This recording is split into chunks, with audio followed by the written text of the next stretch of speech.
আকাশবাণী কলকাতা স্থানীয় সংবাদ পড়ছি সুদীপ বসু।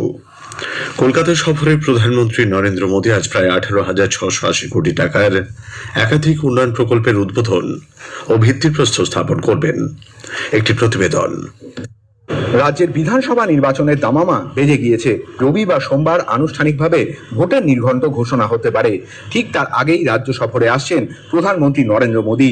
কলকাতার ঐতিহাসিক ব্রিগেড প্যারেড গ্রাউন্ডে সরকারি অনুষ্ঠানে একগুচ্ছ প্রকল্পের উদ্বোধন, শিলান্যাস ও জাতির উদ্দেশ্যে উৎসর্গ করার পাশাপাশি বিজেপির এক জনসভায় ভাষণ দেবেন তিনি।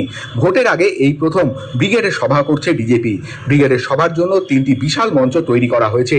প্রধানমন্ত্রীর সূচি অনুযায়ী তিনি অসম থেকে দুপুরে সরাসরি কলকাতায় পৌঁছবেন। সরকারি প্রকল্পের শিলান্যাসের পর তিনি ব্রিগেডের জনসভায় ভাষণ দেবেন। এই সমাবেশ সফল করতে হাওড়া, শিয়ালদা এবং মধ্য কলকাতা থেকে 3টি বড় মিছিল করা হবে। সকাল 11টা থেকেই প্রতিটি বিধানসভা ভিত্তিক মিছিল শুরু হবে। কলকাতা পুলিশ সূত্রে খবর, বড় মিছিলগুলির জন্য শহরের প্রধান রাস্তাগুলিতে যান চলাচল নিয়ন্ত্রণ করা হতে পারে। অভিরূপ ভট্টাচার্য, আকাশবাণী সংবাদ, কলকাতা। সড়ক পরিকাঠামো উন্নয়নের লক্ষ্যে প্রধানমন্ত্রী 420 কিলোমিটারেরও বেশি দীর্ঘ জাতীয় সড়ক প্রকল্প উদ্বোধন করবেন। এর মূল্য প্রায় 16,990 কোটি টাকা। শ্রী মোদী খড়গপুর মোরগ্রাম অর্থনৈতিক করিডোরের 231 কিলোমিটার দীর্ঘ 4 লেনের সড়ক প্রকল্পের 5টি প্যাসেজের শিলান্যাস করবেন। এই করিডোর সরাসরি যোগাযোগ নিশ্চিত করবে।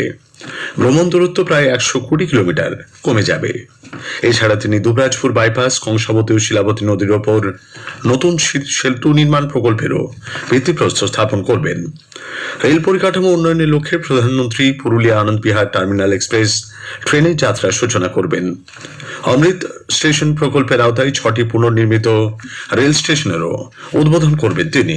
ব্রিগেড সমাবেশে অভূতপূর্ব উপস্থিতি থাকবে বলে কেন্দ্রীয় প্রতিমন্ত্রী সুকান্ত মজুমদার জানিয়েছেন। মাননীয় প্রধানমন্ত্রী আসবেন। ঐতিহাসিক ব্রিগেড সভা হতে চলেছে এবং পশ্চিমবঙ্গের এই যে নির্বাচন, এই নির্বাচনকে উপলক্ষ করে এটি প্রথম ব্রিগেড হচ্ছে। কোনো রাজনৈতিক দল এইবার অর্থাৎ 2026-এর নির্বাচনের আগে এই প্রথম ব্রিগেড আমরাই করছি, ভারতীয় জনতা পার্টি করছে। এই ব্রিগেডের যে ঐতিহাসিক সমাবেশ হবে, যেভাবে উত্তরবঙ্গ থেকে শুরু করে দক্ষিণবঙ্গ পর্যন্ত, সাগর পর্যন্ত পশ্চিমবঙ্গের বিভিন্ন প্রান্ত থেকে মানুষ ট্রেন ভরে, বাসে ভরে আসবে। প্রধানমন্ত্রীর জনসভাকে কেন্দ্র করে শহরে ট্রাফিক নিয়ন্ত্রণ করা হচ্ছে। কলকাতা পুলিশের আওতাধীন সব থানা এলাকায় রাত 8টা পর্যন্ত যে কোনো ধরনের পণ্যবাহী গাড়ি চলাচলের উপর নিষেধাজ্ঞা জারি করা হয়েছে। তবে এলপিজি সিলিন্ডার, দুধ, ওষুধ, অক্সিজেন, সবজির মতো অত্যাবশ্যক পণ্য এর আওতা থেকে ছাড় দেওয়া হয়েছে। পশ্চিম মেদিনীপুরের নারায়ণগড়ে আজ ভোররাতে প্রধানমন্ত্রীর ব্রিগেড জনসভায় যোগদান করতে যাবার পথে একটি বাসে হামলা চালানো হয়। বাসটিতে ভাঙচুর করে দুষ্কৃতীরা। ড্রাইভারকে বন্দুক দেখিয়ে ধমকানো হয়। বিজেপির দাবি তৃণমূল কংগ্রেস আশ্রিত দুষ্কৃতীরাই হামলা চালিয়েছে। এদিকে ব্রিগেডে আসার পথে বেলদার পাতালি থানা এলাকায় আজ ভোরে একটি বাসকে আটকে ভাঙচুর করা হয় বলে অভিযোগ। বাসের চালক ও খালাসি আহত হয়েছেন। সুপ্রিম কোর্টের নির্দেশ মতো রাজ্যে ভোটার তালিকার বিশেষ নিবিড় সংশোধনী এসআইআর এর আওতায় বিচারাধীন বা অ্যাডজুডিকেশন তালিকায় থাকা নামগুলির প্রথম সাপ্লিমেন্টারি তালিকা আগামী সপ্তাহে প্রকাশ করা হতে পারে। কমিশন সূত্রে জানা গেছে, প্রাথমিক তালিকায় 60 লক্ষের বেশি ভোটারের নাম বিবেচনাধীন ছিল। এর মধ্যে প্রায় 15 লক্ষ ভোটারের নামের নিষ্পত্তি হয়েছে। কেন্দ্রীয় সরকার এক বিজ্ঞপ্তি জারি করে নাগরিকদের রান্নার গ্যাস এবং পেট্রোল ডিজেলের মতো পণ্যদ্রব্য বিবেচনা করে ব্যবহারের আহ্বান জানিয়েছে।